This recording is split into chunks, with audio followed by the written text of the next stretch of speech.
Olá, meus amigos, olá, minhas amigas, muito bom dia, meus irmãos, muito bom dia, minhas irmãs.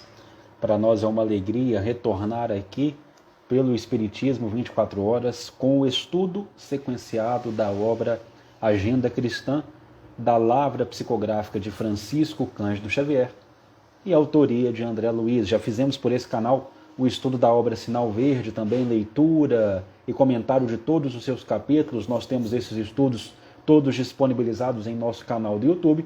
E agora damos continuidade a esse olhar mais atento sobre a psicografia de Francisco Cândido Xavier, com André Luiz, na obra Agenda Cristã. Bom dia, Arley. Arley é um grande colaborador aqui do nosso trabalho, sempre divulgando as nossas mensagens. Um irmão que, com muito carinho, nós temos muito afeto por todo o auxílio que ele tem nos dado na construção desse trabalho de divulgação em amor. Bom dia também para a Gabriela Mulei, lá do canal Cientista Espírita, para o Joaquim.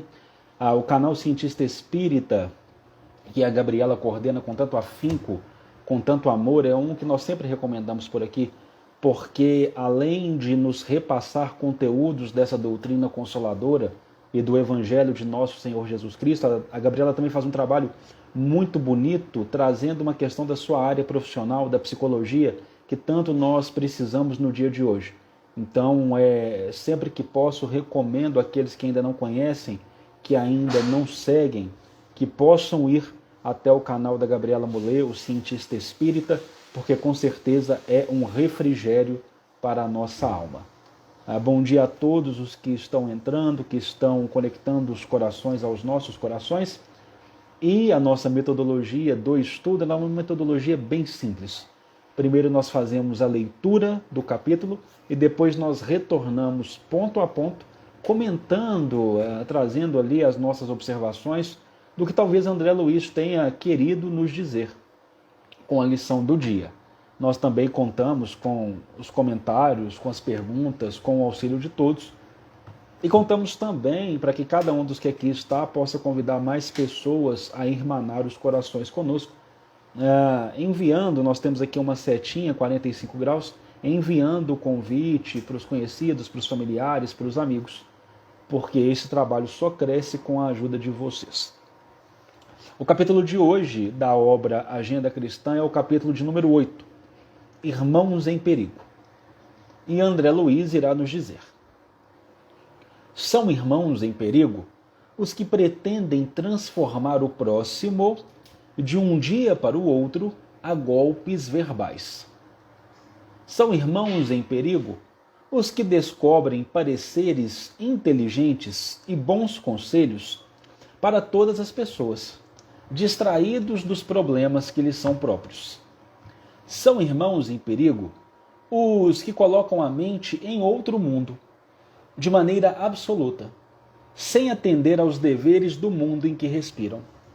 São irmãos em perigo os que permanecem incessantemente preocupados em se defender. São irmãos em perigo os que fazem 10 projetos maravilhosos, sem concretizar nenhum deles em 10 anos. São irmãos em perigo os que reconhecem a grandeza das verdades divinas, mas que jamais dispõem de tempo para cultivá-las em favor da própria iluminação. São irmãos em perigo os que adiam indefinidamente para amanhã o serviço da compreensão e do amor ao próximo. São irmãos em perigo os que se sentem senhores exclusivos de todos os trabalhos no campo da caridade, sem distribuir oportunidades de serviço aos outros. São irmãos em perigo os que declaram perdoar a ofensa, mas que nunca conseguem esquecer o mal.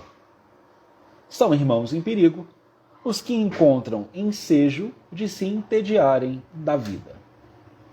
Esses são os conceitos que André Luiz nos traz, e agora nós vamos então retornar a cada um deles, buscando entender de forma mais particularizada, pedindo, logicamente, a inspiração, o auxílio do alto, para que as nossas palavras possam ser norteadas e guiadas com segurança. E veja bem, só no título, André Luiz realiza uma desconstrução. O título do capítulo é Irmãos em Perigo. e nós imaginamos que André Luiz irá ali falar dos outros. Mas não sei se vocês perceberam, a cada leitura de cada trecho, André Luiz, muito mais do que pedir para que observemos os outros, ele solicita que com inteligência façamos uma análise dos nossos próprios caminhos, das nossas próprias atitudes, das nossas próprias estradas, para que observemos se não somos nós esses irmãos em perigo. Dizendo logo no primeiro ensino que são irmãos em perigo aqueles que pretendem transformar o próximo de um dia para o outro, a golpes verbais. Você já tentou transformar o próximo? Você já tentou transformar o teu companheiro, a tua companheira, o teu filho, a tua filha, o teu irmão, a tua irmã, o teu colega, o teu amigo, a tua amiga, o teu vizinho, a pessoa da rua? Você já tentou transformar o próximo? Pois uma das grandes sabedorias da vida é entender que nós, absolutamente, não transformamos ninguém. Ah, quando eu me casar com ele ou com ela, essa pessoa irá se transformar. Ah, quando eu proferir um discurso para esse ou para aquela, essa pessoa irá mudar a sua opinião. Nós não transformamos ninguém. Nós transformamos os nossos caminhos, nós transformamos as nossas estradas, nós transformamos a nós mesmos e convidamos, através do exemplo, para que o outro também se transforme. Marido não muda esposa, esposa não muda marido, companheiro não muda companheiro, companheira não muda companheira, amigo não muda amigo, irmão não muda irmão, ninguém muda a ninguém. Nós mudamos a nós. A mudança que fazemos é em nós. E quando mudamos para melhor dessa forma, então, através de uma observação atenta, nós estamos convidando aqueles que nos cercam a também se modificarem. As mudanças não são feitas a golpes verbais. As mudanças não são feitas com discursos vazios. As mudanças são operadas paulatinamente, convidando o outro pelo exemplo. Portanto, estaremos em perigo quando imaginarmos estarmos transformando o outro de um dia para o outro a golpes verbais. São também irmãos em perigo os que descobrem pareceres inteligentes e bons conselhos para as outras pessoas, distraídos dos problemas que lhes são próprios, que lhes são particulares. Nós somos mestres, e isso é uma exortação evangélica, nós somos mestres em enxergar a trave nos olhares dos nossos irmãos, e não enxergar o argueiro dos nossos próprios. Nós somos mestres em distribuir pareceres, conselhos inteligentíssimos para todas as pessoas, mas estamos distraídos dos nossos próprios problemas e das nossas próprias dificuldades. Portanto, antes de observarmos os atos, os comportamentos alheios, dizendo aos outros os que os outros precisam fazer para modificar a sua vida, nós precisamos, primeiramente e principalmente, observar o nosso comportamento, observar a nossa estrada, observar o nosso caminho e construir pareceres inteligentes e conselhos excelentes na nossa própria vida. Nós não podemos nos distrair dos problemas que são nossos. Muitas vezes é uma fuga. Nós observamos a vida do outro, nós observamos os problemas do outro, as dificuldades que os outros enfrentam para fugir aos nossos próprios problemas e às nossas próprias dificuldades. Porque é muito difícil assumir o controle da própria vida. É tormentoso observar o que precisa melhorar em nós mesmos. Mas esse é o trabalho real. O trabalho real é construir a si mesmo e não construir o outro. Portanto, estamos em perigo quando descobrimos pareceres e conselhos para os outros. sem observar os problemas que nos são próprios. São também irmãos em perigo os que colocam a mente em outro mundo, de maneira absoluta, sem atender aos deveres do mundo em que respiram. O mundo é difícil? Muito difícil. Cheio de problemas, cheio de dificuldades. Nenhum de nós irá negar isso. A vida é difícil, nós o sabemos. Uma frase que sempre gostamos de usar aqui: se compõe de 1000 nadas, que são como picadas de alfinetes que acabam por ferir. Mas se nós estamos nesse mundo, se nós estamos vivendo as dores, as dificuldades e os problemas deste mundo, é porque é necessário. É porque há um aprendizado a ser realizado. Nós precisamos alargar o nosso ponto de vista, observando que há outro mundo, observando que a vida é muito maior, sim, mas sem abandonar o mundo em que nós estamos. É preciso ter a sabedoria, é preciso ter a elevação de sentimentos para viver neste mundo, sem pertencer a este mundo, mas também sem abandonar a este mundo. Viver neste mundo com valores mais elevados, mas não esquecendo que é necessário viver nesse mundo. Portanto, estaremos em perigo quando colocarmos a nossa mente em outros planos, de maneira absoluta, esquecendo-nos das responsabilidades que aqui ainda possuímos. Estão também em perigo aqueles irmãos que permanecem incessantemente preocupados em defender-se. Meus amigos, minhas amigas, é muito complicado nos depararmos com pessoas que acreditam que a todos os momentos estão sendo atacadas. E é muito complicado quando somos assim. Quando recebemos um elogio, já imaginando o que aquela pessoa quer em troca. Quando qualquer palavra que nos é dirigida, nós tomamos sempre pela via do negativismo. Estamos sempre na posição de defesa. Estamos ainda instintivos, aprisionados, acrisolados na questão do olho por olho, dente por dente. Nos fechamos, nos colocamos em casulos de guerra mental com qualquer que se aproxima de nós. Dessa forma, nos tornamos pessoas solitárias, pessoas amargas, pessoas de difícil convivência. Busquemos sempre, claro, com prudência, busquemos sempre o lado bom de pessoas, situações e circunstâncias que nos cercam. Respeitando o ensino evangélico, sejamos mansos como as pombas, porém prudentes como as serpentes, mas tenhamos mansidão.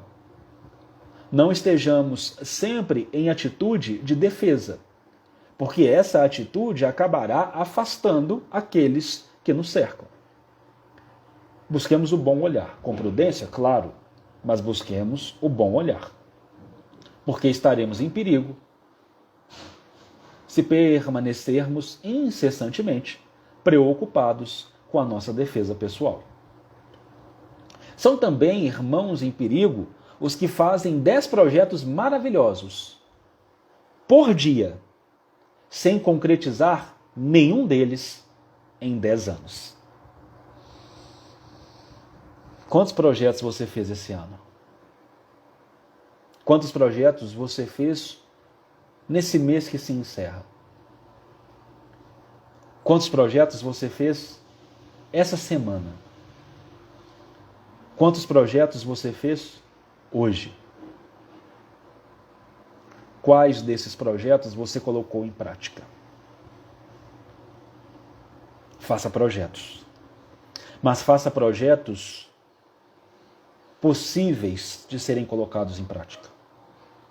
Há pessoas que querem correr uma maratona, 42 quilômetros, mas não se arriscam a sair de casa e andar 100 metros. Se não andarmos 100 metros, não correremos 42 quilômetros. Comece do básico. Comece do simples. Efetive as pequenas mudanças. E dessa forma, candidate-se às grandes alterações nos caminhos e nas estradas que lhe pertencem. Você, todos nós, que fazemos muitos planos e muitas vezes planos impossíveis de serem alcançados, passemos a trabalhar no pouco para conseguirmos prosperar no muito. Porque senão, realizando 10 projetos mentais e não concretizando nenhum deles no dia a dia, seremos irmãos em perigo.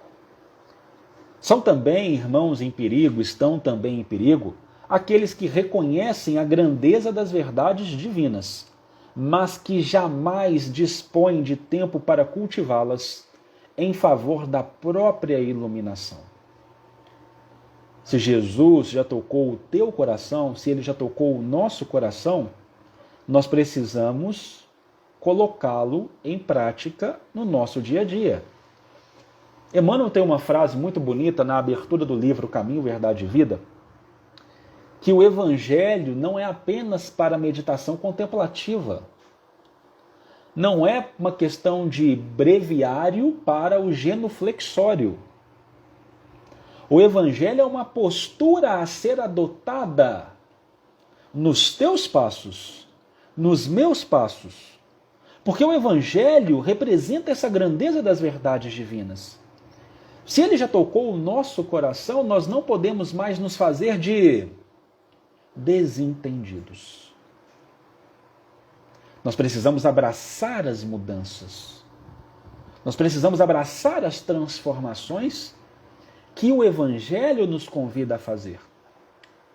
Se o Evangelho já tocou a minha essência, eu não posso mais me permitir ser o homem velho.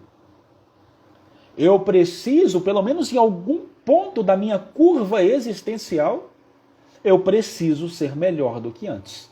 Não estou dizendo aqui ser perfeito, porque não seremos.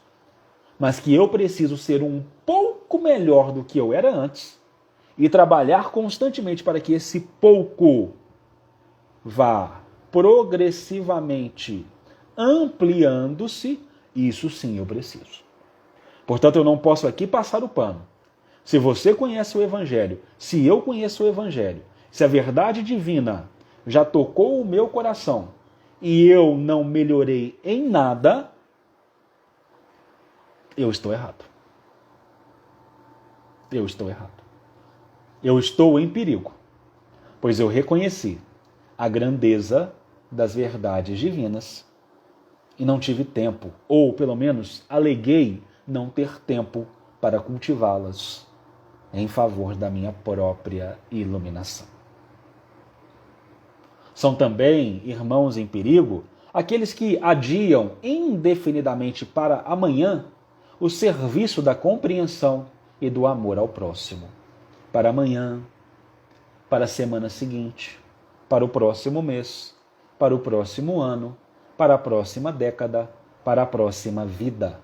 O serviço de compreensão e de amor ao próximo é para ontem, é para hoje, é para agora, não é para ser adiado. Tem alguém na sua casa que precisa de amor. Tem alguém na sua casa que precisa ser compreendido. Tem alguém na sua vizinhança que precisa de amor. Tem alguém na sua vizinhança que precisa ser compreendido. Tem alguém no seu trabalho que precisa de amor. Tem alguém no seu trabalho que precisa ser compreendido. Tem alguém no trânsito que você pega para realizar as atividades do teu dia a dia que precisa de compreensão e que precisa de amor. Tem alguém em todos os pontos desse planeta que precisa de amor e precisa de compreensão. Essa tarefa não é uma tarefa para ser adiada indefinidamente até que o choro e o ranger de dentes bata às portas do nosso coração. Estaremos em perigo quando assim o realizarmos. São também, irmãos em perigo, os que se sentem senhores exclusivos de todos os trabalhos no campo da caridade, sem distribuir oportunidades de serviço aos outros. O reformado em Damasco, Paulo de Tarso, dirá em uma brilhante exortação aos coríntios que há uma diversidade de dons, uma diversidade de ministérios, uma diversidade de modos de proceder e de agir. Alguns vão possuir o dom da fala, alguns vão possuir o dom de interpretar as Escrituras, alguns vão possuir os dons de curar, outros os dons de interpretar os Espíritos. Os dons são vários, são multiformes, mas são todos distribuídos pelo Altíssimo para proveito de todos.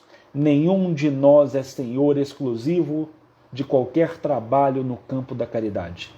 Nós somos partes de um todo, nós somos partes de um quebra-cabeça divino. E, nos encontrando, nós vamos chegando ao Pai, retornando ao Pai. Portanto, você não é senhor exclusivo dos trabalhos de caridade. Eu não sou senhor exclusivo dos trabalhos de amor, porque os dons estão com todos nós. E cada um deve desempenhar a sua tarefa, cada um deve desempenhar a sua função em favor do próximo, em favor de todos, porque é para isso que o Altíssimo distribui essas benesses. Estaremos em perigo quando acreditarmos que somos senhores exclusivos na distribuição e no trabalho da caridade. São também irmãos em perigo os que declaram perdoar a ofensa, mas que nunca esquecem o mal. Quantas vezes já nos comportamos assim? As pessoas nos perguntam: você me desculpa? Você me perdoa?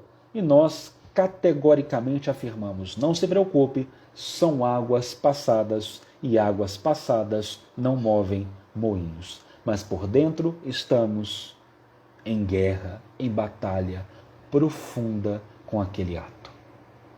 E ao menor sinal deixamos transparecer que não desculpamos, que não perdoamos. Por isso sempre dizemos: o perdão é um trabalho para os séculos, é um trabalho para os milênios, dependendo da gravidade da ofensa. Se não perdoou, seja sincero e diga: ainda não. Ainda não consegui trabalhar com isso. Ainda machuca, ainda dói. Eu preciso de distância. Eu não consigo conviver com você no momento. Mas eu trabalharei. Eu trabalharei para alcançar o perdão. Eu trabalharei em mim isso que ainda tanto dói, que me aprisiona, que é uma algema para o meu espírito. E eu entenderei que o perdão não liberta o ofensor. O perdão liberta a mim mesmo das pesadas cadeias de cárcere criadas pela minha própria mente. Mas com o tempo. Que o perdão não seja uma palavra ao vento.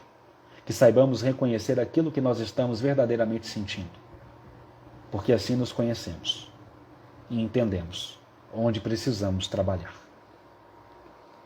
Estaremos em perigo, declarando aos quatro cantos que perdoamos a ofensa, sem esquecer o mal.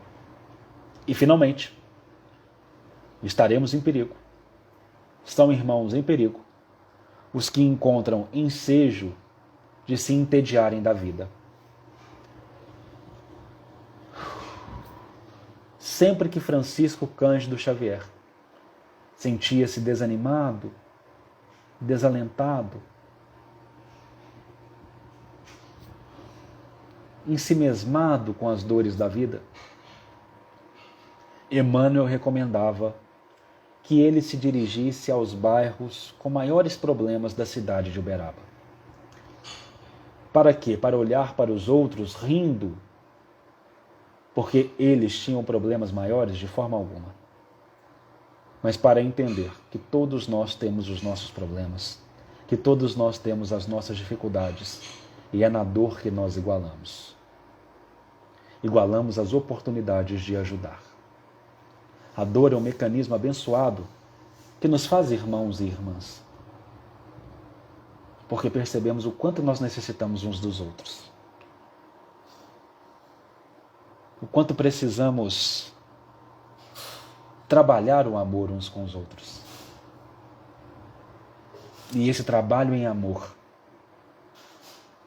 uns com os outros, nos faz enxergar a beleza da vida, mesmo nos momentos mais difíceis, mais tormentosos, mais tempestuosos. E não nos deixa dessa forma nos entediar com o dia a dia. Porque quando nos entediamos com a vida, nós estamos em perigo. Nós estamos em perigo. E aqui termina então essas lições maravilhosas de André Luiz em nosso retorno às análises da obra Agenda Cristã. Eu quero pegar um comentário aqui que chamou muito a minha atenção e mexeu com o meu coração. Bim Dopet. Eu não consigo perdoar quem tirou a vida do meu filho. E Bim Dopet. Quem exigir esse perdão imediato seu está faltando com a caridade. Vou trazer para você um exemplo que vivenciei saindo de uma palestra sobre o perdão. E falávamos exatamente o que a Gabriela Mullet trouxe para nós. Que o verdadeiro perdão requer tempo. E que tudo bem não conseguir perdoar agora. Ainda mais frente a uma ofensa como essa. Talvez uma das piores que podemos enfrentar. E quando nós saímos da palestra, nós fomos procurados por uma senhora que nos agradeceu e disse que pela primeira vez se sentia confortada ao ouvir sobre o perdão. Porque as pessoas, o pai dela havia sido assassinado, friamente assassinado. E as pessoas sempre diziam a ela que ela deveria imediatamente perdoar o homicida, o assassino de seu pai. E ela me disse que pela primeira vez numa palestra de perdão havia se sentido confortada porque entendeu que no curso dos tempos, dos séculos, dos milênios, conseguiria perdoar o ofensor, mas que ainda não havia chegado o momento.